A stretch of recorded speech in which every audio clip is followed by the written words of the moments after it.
Ribuan masyarakat tumpah ruah dari berbagai wilayah kota dan Kabupaten Bogor pada peringatan haul Raden Adipati Arya Suryawinata ke-152 pada Sabtu malam 25 Mei 2024. Antusiasme yang luar biasa itu terlihat dari kepadatan para santri dan masyarakat yang hadir untuk merayakan peringatan haul Raden Adipati Arya Suryawinata di Masjid Agung atau Hiriyah Empang, Kota Bogor, yang juga dikenal sebagai Kanjeng dalam Salawat atau Raden Muhammad Siroj, pendiri wilayah Bogor.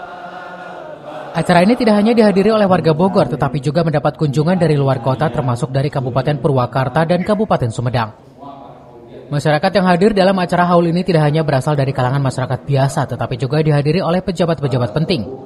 Hadir dalam perayaan ini adalah pejabat Bupati Bogor yang diwakili oleh Sekretaris Daerah Kabupaten Bogor, serta PJ Wali Kota Bogor Heri Antasari. Keberadaan mereka memberikan sentuhan resmi dari pemerintah daerah menunjukkan dukungan mereka terhadap acara ini.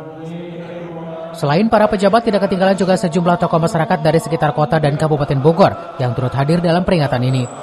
Mereka ikut meramaikan suasana dan menyumbangkan semangat kebersamaan dalam acara haul yang penuh keagamaan ini. Haul Raden Adipati Arya Suryawinata bukan hanya sekedar acara ritual, tetapi juga menjadikan momentum bagi masyarakat Bogor dan sekitarnya untuk mempererat tali persaudaraan dan memperkuat nilai-nilai kebersamaan. Acara ini diwarnai dengan doa bersama dan penampilan seni tradisional yang memukau, menciptakan atmosfer yang penuh kehidmatan dan juga kekaguman. Beliau adalah salah satu bupati di Bogor, putra Bupati Bogor Raden Arya Wiranata. Ibunya juga Nyi Raden Ayu Kendran, keturunan daripada Bupati Cianjur. Beliau adalah sosok pendiri daripada Kabupaten Purwakarta.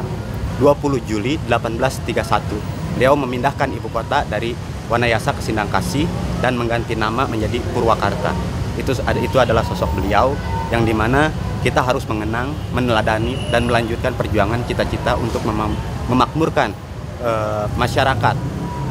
Terlebih lagi kepada masyarakat Bogor, ya, kami turut mengundang dalam acara ini dan mengenal kembali leluhur kita di bumi Pakuan.